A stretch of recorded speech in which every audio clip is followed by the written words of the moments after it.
It's the free lunch myth. The belief that somehow or other government can spend money at nobody's expense.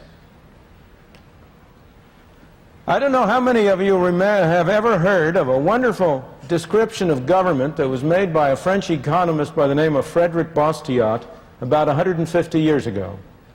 He said, government is that fiction whereby everybody believes that he can live at the expense of everybody else. And that is the free lunch myth. The myth that somehow or other government can provide goods and services, can spend money at nobody's expense. Now, the particular form which that myth takes is very specific. It has two parts. One part is a belief that somehow or other you can tax business without consumers or workers or individuals paying for it. Somehow business is a big source, a big cornucopia out there that can be taxed at no cost. And the other form the myth takes is that you can create money at no cost. That if you turn the printing press, if you produce those greenbacks, that will enable people to become richer with nobody becoming poorer. Well, let me look at first problem. Can you tax business? What's business? There's no business to be taxed. There are people. Only people can pay taxes. Can I tax this floor? Can I tax the building? The building can't pay taxes. Only people can pay taxes. So when you talk about a tax on business, it has to be paid by somebody. Either it's paid by the stockholder, or it's paid by the customer, or it's paid by the worker. There's no other way it can come from. There's no Santa Claus, no tooth fairy that's going to provide a source by which the government can spend money that doesn't come from somebody. Somebody has to pay. And yet, over and over again, you hear the claim, oh, we must not increase taxes on individuals, we'll increase taxes on business. In connection with the current discussion of Social Security, this fiction arises.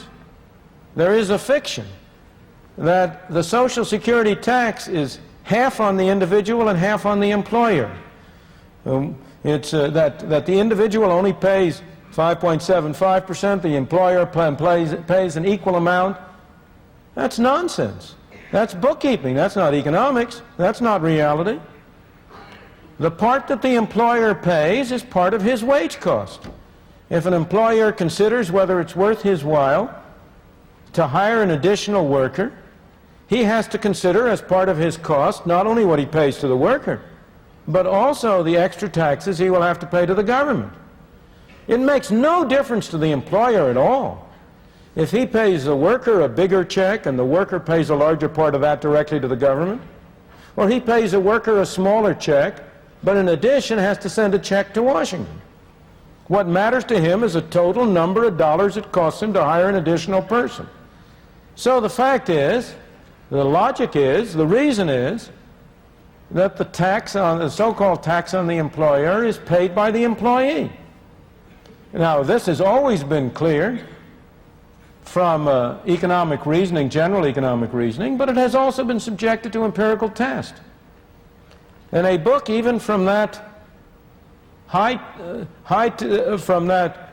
tempo of belief in greater and bigger government, the Brookings Institution in Washington, published a couple of years ago, demonstrated empirically that the tax on the employer was really paid by the employee, that it was shifted to the employee, and it can't be any other way, as you will see if you think about it. So business doesn't pay that tax. And yet, despite this, you have the great move in Congress right now in remedying the problem of Social Security to impose a larger fraction of the tax on business on the alleged grounds that somehow or other that spares the worker. It doesn't have any such effect. It reduces the incentive to hire people and thus is imposed on the worker.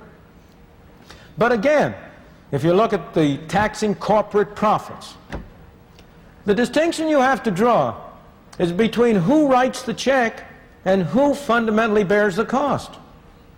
It may well be that an official of a corporation writes the check for the tax on profits, so-called profits. He writes the check, but who pays it? He doesn't pay it. Here is a poor fellow who may be earning a modest competence. He may be writing a check for $10 million. That isn't coming out of his hide. Where's that $10 million coming from? It has to come from the proceeds of the goods and services which the enterprise sells. And that $10 million is $10 million less available either for cutting prices, or for paying out dividends, or for paying wages and salaries. The tax is borne by people. And for this reason, I must say, I have always myself been strongly in favor of eliminating altogether the tax on corporations. So it's open and above board that you are taxing people, and that you do not conceal that fact by appearing to tax corporations. Well, again, with respect to money, can you print money at no cost? It's very cheap to turn out those pieces of paper. But does that get society something for nothing? Not at all. It's simply a different form of taxation. If you print money, people have more money to spend. If they spend more money on the same amount of goods, prices go up. And in effect, everybody is paying a tax through inflation. Once again, it's only a form of taxation.